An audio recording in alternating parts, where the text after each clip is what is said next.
Hi, everyone, and welcome to another episode of Moving Freight Forward. My name's Justin, and I'm here with Mark. We're going to go through some of the questions and comments that we've received from some viewers in the past, and we'll just address those with some of our takes on the industry.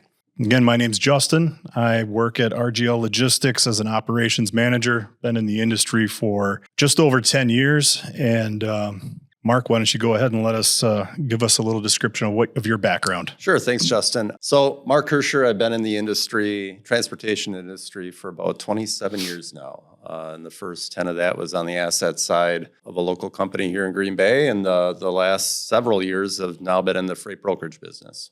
Thanks, Mark. Now we can run through some of the questions that we've received here. Starting things off is, how do freight brokers simplify logistics for shippers and carriers? Yeah, and I guess I'll jump in and take a stab at that one first. But as I think about that question and simplifying the logistics, it's really providing the nimbleness for our customers and being able to be flexible for our carriers as well. So, when you're with an asset-based organization, you're generally have a network that you're somewhat constrained to. And with freight brokers, to have that flexibility and develop relationships with a number of carriers and really customize a group of carriers' networks to the customer's needs helps simplify the customer's business and their supply chain too. And then as well as taking on the headaches, with all the freight fraud that I know we'll probably get into a little bit later if we have time. But taking that element out of the mix for the customers to manage and for a freight broker like us to jump in and do that carrier vetting and develop strong relationships with carriers that we trust and the customers can trust to deliver their freight on time. Those are some good points. And another thing I'd like to add is not every shipper has the resources to have their own logistics department. On the same side, the carriers don't have the resources to have their own sales department as well. So very good points you brought up there. What role do the brokers play in enhancing the efficiency of supply chain? Yeah, I think there too, it's, technology comes into play with that in terms of the efficiency. So giving them visibility to where their freight is, and giving them access to a portal that they can view that information real time as needed. And, not only that, but then again, having relationships with carriers that get familiar with their business, that understand the quirks at the shipper, at the receivers, having them understand and build that understanding of the lanes that they're hauling helps the customer be more efficient with not having to go to several different brokers or several different carriers to help move their freight. Very good points as well. What are some common misconceptions about freight brokers and how can they be addressed? I, for one, hear a lot of negativity about freight brokers and a lot of positivity, and it always seems to come from the same types of people. But we all know that there's bad eggs in shipping, bad eggs in brokerage, and bad eggs on the carrier side. What do you think some of those common misconceptions are?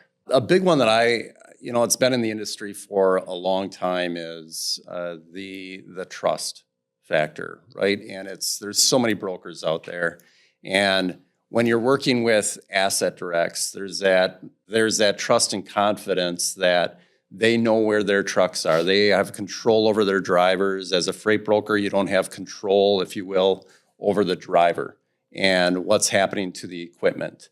And, an element of that is true, but that's why it's so important to build strong relationships with carriers and not do a lot of business with spot carriers or the one and done carriers. Your goal as a freight broker should be to develop strong relationships with carriers that are trusted, that do give you updates in a timely manner, that do accept the freight that you tender them and have a low rejection rate. I'll also say, having worked at an organization that had both the asset side and the non-asset side, it was interesting because before I was in freight brokerage and I was on the asset side of the business was so hesitant to give it to our own freight brokerage within that company because they didn't trust that their freight would deliver on time. They weren't used to carriers falling off of freight, and anytime that would happen, they hit the panic button. So I get it, but again, it just shows the value in terms of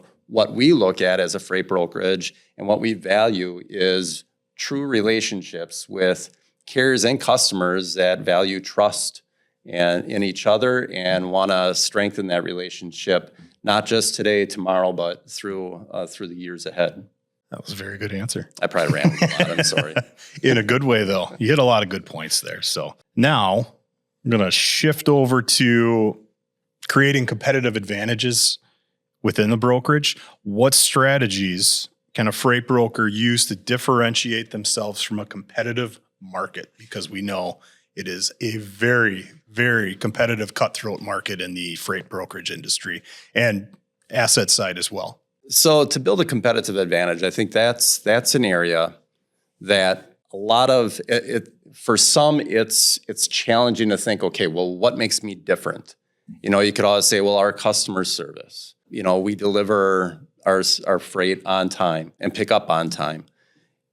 Those are all that, obviously those are important too, but in terms of the competitive advantage, it's how we treat each other. And here at RGL, culture is our core, is at our core across our organization. And it's a continuous exercise to help our teammates value what they're doing in the day-to-day and feel fulfilled. And when they do that, they're going to bring that to our customer and our carrier relationships as well.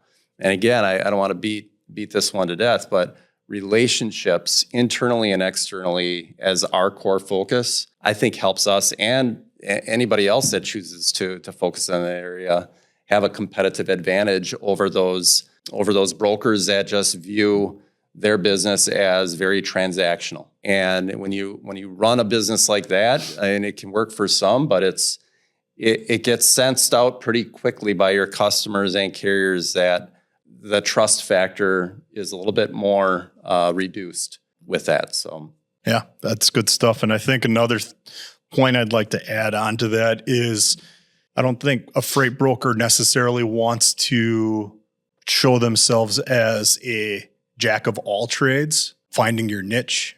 What is it that you do really good, and then continue to build off of that, because you are the expert in the eyes of your customer when it comes to the logistics industry. So that's one of the things that I've always thought about as well when you're trying to grow your brokerage. Yeah, I'd also say too, doing what you say you're going to do is important. It goes back to the tender rejections, and you hear that a lot in our industry with, you get tender to load, and if you can't find a carrier at a margin and make money, you give it back.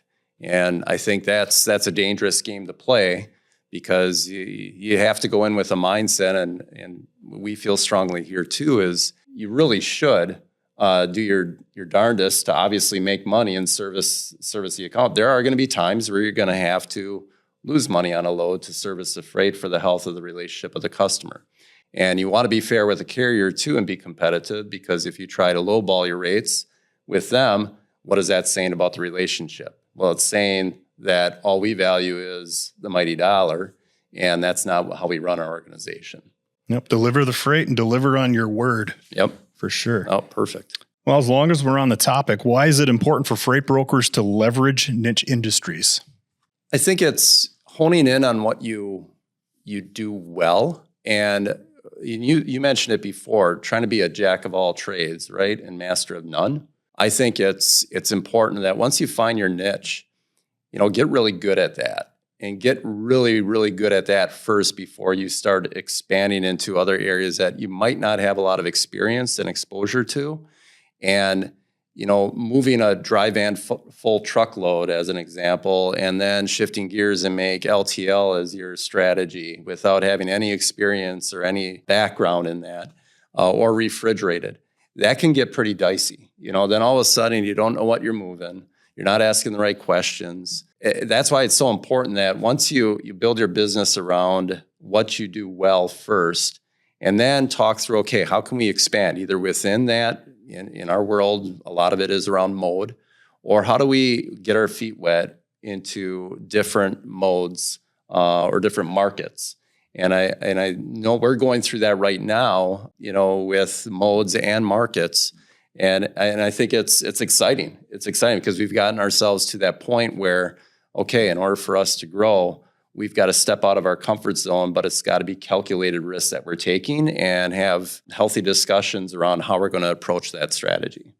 Yeah. And I think that's a really good way to create a competitive edge in the market as well, is when you become the master of whatever your niche market or mode of transportation is going to be. And then from there, you can work on securing long-term contracts with your customers because the trust is there. That one of the questions we had was, how do relationships and reputation help brokers secure long-term contracts? I think what you just mentioned really answers that question as well. So, well, and you've seen it too, Justin. With the pricing work that you've done, you've seen how we've grown relationships. With customers. Where it might start out as a spot relationship, right? mm-hmm. They're going to test us, and if we're servicing their freight and we're communicating well, they understand what we value as an organization. They'll give us opportunities, and you've seen that. The amount of RFPs that you've managed over the last couple of years alone has grown pretty significantly. Yeah, and then once you instill the confidence into your customers and your carriers as well, you get referrals, or word of mouth is free marketing. And if you do a good job, then that word will travel fast, and then you can grow your business or your carrier base as well based off of that too. Yeah. But it also can have a negative impact, so try not to suck. Well said. Shifting gears now, talk about technology, hot topic out in the logistics industry. So how has AI and machine learning improved freight matching and route optimization? Yeah, I know you can speak a lot more to this because you've been heavily engaged over the last couple of years in our tech stack and what's out there, what we either have or what we're looking at or have looked at. But, just from a carrier sourcing, capacity sourcing perspective, which ties into the freight matching, that has helped us gain some efficiency. And we're excited about some of the steps we're taking forward in the year ahead that's going to enable us to manage that process even more effectively. And I think, there's from a freight visibility, a digital freight matching, which I think that's a buzzword that's hopefully dying a little bit. But some of those things that you can automate internally and make more automated for customers and carriers who want it. And that's important because not all customers and carriers want that fancy, if you will, customer portal access or carrier portal access. They just, a lot of our customers anyway, like the current process and how their day-to-day is managed with us. There's still that human touch that's always going to be needed. I'm a firm believer in that. So it's really using AI and automation tools out there to help your operations run more efficiently. It's not getting easier to recruit teammates out there. So this will help aid those efforts too. If we can streamline a lot of processes internally, it helps with the number of teammates we have to bring on to our business and recruit. Yeah, and I think the big thing for me is whatever you have in your tech stack, you want it to be flexible and nimble, able to maneuver it around and slice and dice certain things, get more granular in places where you need to. But it's really up to your business to decide, where do you want automation, where do you want the human element, and how do you want to mix those two together. But the big thing is really you want to have something flexible, because as the times change, the technology changes. Doesn't necessarily mean your vendor partners are changing or your own proprietary TMS or software that you're utilizing. So you want to have something flexible that you can have integrations moving in and out for the things that do change within your organization, and then really take a look at what it is, what tasks do you want to automate? What do you want to have the humans interacting with? Where do you want exceptions to be managed, and then slice and dice it from there. So I think you brought up a lot of really good points there too. Before we go off that topic, so you have had a lot of visibility to what has been out there and what is out there. What are you excited about as the next step for freight brokers on the tech side? You're welcome. There's so much to be excited about. I think the fraudulent activity, there's been a lot of big improvements on the tech side with a few different companies out there where the fraudulent activity is able to be monitored, and you're able to find the bad carriers or bad shippers in the game a lot easier than the amount of manual investigation that you'd have to put in. There's a lot of flags that are triggered automatically before you even go in to look up this carrier's MC number and see what's going on the back end. So a lot of really cool features there. Also looking forward to some of the AI and machine learning pricing tools that are out there that really dive into how do you do as a company purchasing against the market, and then tying that in with your historical pricing as well as some of the rate indexes that are out there in today's world that's free to the public, or you have to pay a little to get it, but it's public information that you can get. So really getting all of that catered to be an RGL rate or whoever's rate, something very specific to how you perform as a business. Those are two of the big ones that I'm looking forward to seeing. And then one of the big ones that's popped out is the chat bots and the bots that are going to be handling the calls, whether it be for appointment setting, talking to carriers, check calls, you name it. There's AI bots being utilized out there. I think that one might be moving a little bit too fast, but that's just my opinion on that side of it. Yeah, no, it's gonna be interesting how teams manage the busy work through automation, and that really is the intent. Is where are there opportunities to clean that up, right? Mm-hmm. And still maintain that human element on the value added work that helps your teammates feel fulfilled too in what they do on a day-to-day basis versus having to do repeat Groundhog Day every day. Yeah, and I've said it in the past on a different video about you're not utilizing technology and AI and machine learning to replace individuals. You're trying to let them be the boss of the technology so that they can work on more fulfilling work and less of the monotonous tasks that are out there. One of the other topics that we haven't really touched on yet is, we did a little bit, but the freight fraud risk and how to minimize it in the brokerage industry. We'll start off with what are some of the most common types of fraud in freight brokerage, and then how do you identify it? Well, this is just a pain point for most freight brokers nowadays. Freight brokers that care, and obviously we're ones that care. Double brokering. Their MC closes down, they'll just buy another MC. There's, you got the stolen identities of carriers and brokers alike too. So it really highlights the importance and the value that a freight broker can bring to we talked about it in the first segment, if you will, on the customer trusting a freight broker. And, freight brokers who do value their vetting process and invest in the right technology and tools and resources to help manage that is they've got a step ahead and making sure that our carrier qualifications are stringent enough that support our commitment to our customers. And I think that's something that we've presented to our customers what our process is over the last couple of years, because I don't think we were doing that enough. And they certainly saw that as a huge value add to understand what we're doing with our carriers. And you think about it, why not? I mean, these are the teammates for the carriers that are picking up and delivering their freight. And that's who we're trusting to help manage our business. So that's why we take it so seriously.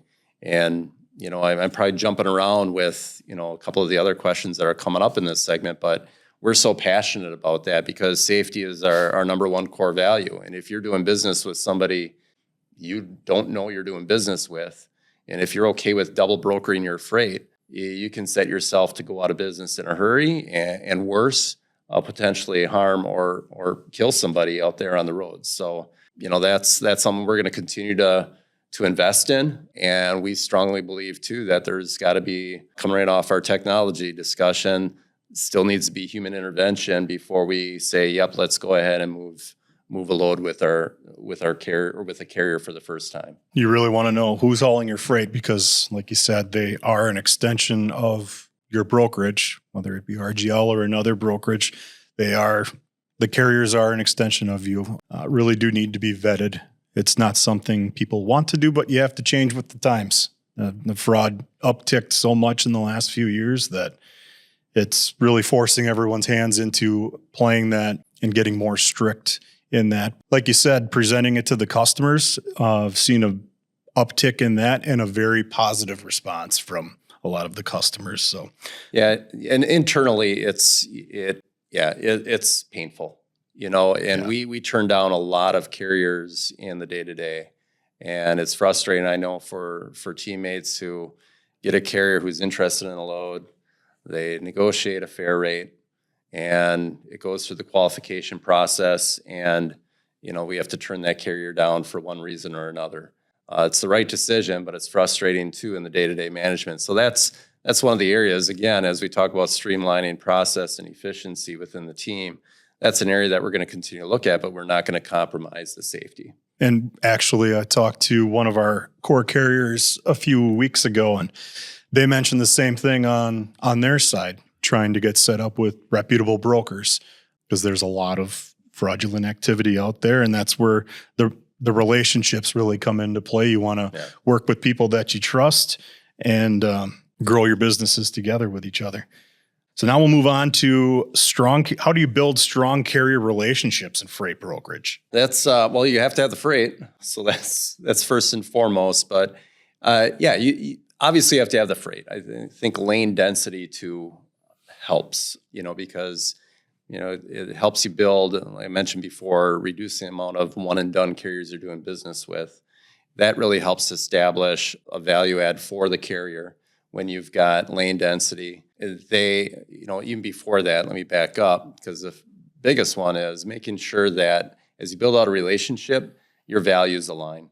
To have that alignment with what they value, if they're valuing safety as their number one core value within their organization. Obviously we do, because we're not just a transportation company, we're warehouse and distribution too. And we've got, teammates who have opportunity to, support each other with safety decisions on a day-to-day basis. Well, again, we expect that from our carriers. So making sure the value alignment is there on the relationship side. And the freight, having the freight there, making sure there's strong communication, understanding what their network needs are, and then working with our sales team to find solutions for their network too. So basically being a sales arm for their organization, them feeling that and staying connected on a daily and a weekly basis. To have a relationship and just throw them a load here and there because this might be a fit. No, you've got to have that communication and a solid understanding of what fits their needs too. Yeah, I think we're on the same page there, because I'm always very adamant about you want to understand the carrier's network, their needs, potentially their operating costs. So you're not just fishing for low cost all the time, low cost and good enough service. You want to make sure that the rates are good enough to align with what their business expectations are, and then expand even further, figuring out what their network needs are, head hauls, back hauls, where do they have potential terminals, or what is it that they're trying to accomplish, where they're trying to grow.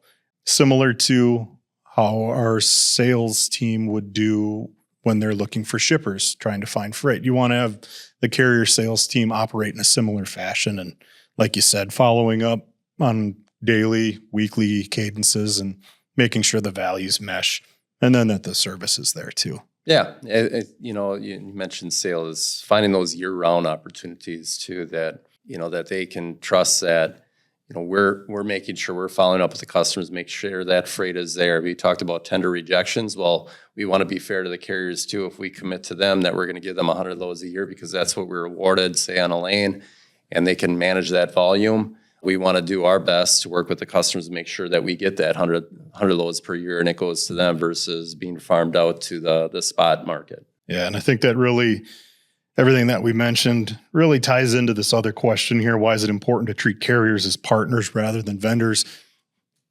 We're both trying to grow together and have a long-term partnership. Yeah. That's why it's called a partnership, not a vendorship.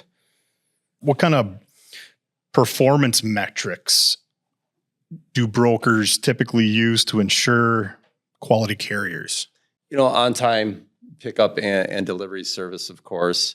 I would say as another metric that we look at internally is the load to carrier ratio. So how much freight are we giving them? And looking at the volume and the lanes that we're giving them and what they're rejecting. If they're rejecting tenders, last minute without, giving us an opportunity to save the load, right? That's something that we look at too. We look at the customer side and we look at the carrier side to see if there's any patterns there. Soft metric, we don't anyway have a good way of measuring it right now, but it's really how they communicate with us and their proactive communication. Their timely updates. So when they pick up a load, when they deliver a load, how soon are they giving us an update? Is it within a couple of hours of pickup and a couple hours of delivery? Because really that's what the expectation is of most of our customers. That's our expectation of our carriers. So those are some metrics that are important to look at. Internally too, it's how soon are we paying them too. We want to make sure that they're getting paid timely. If they're on a quick pay program, making sure that we're paying within that program's details. Yeah, and I think one of the measurables that really gets lost in the shuffle is from a carrier broker standpoint, what do you do for each other when you're in a pinch? Yeah. When the broker's in a pinch, does your core carrier come through? And on the flip side, when your core carrier's in a pinch, what does the broker do for you? I think those are not really something that you can measure on paper. It's more of a gut feeling, but I know that's something that's been talked about a few times by some of my connections in the same industry, but outside of this company. They bring that up rather frequently. So, all right. Well, it looks like we are out of time, and we did cover a lot of the topics that we were meaning to talk about. Thank you, Mark, for joining. And thanks for having me. Yep, no problem. If anyone has any of the viewers out there have any questions or comments, please feel free to let us know what you'd like to hear us talking about. And don't forget to subscribe. Thanks, everyone.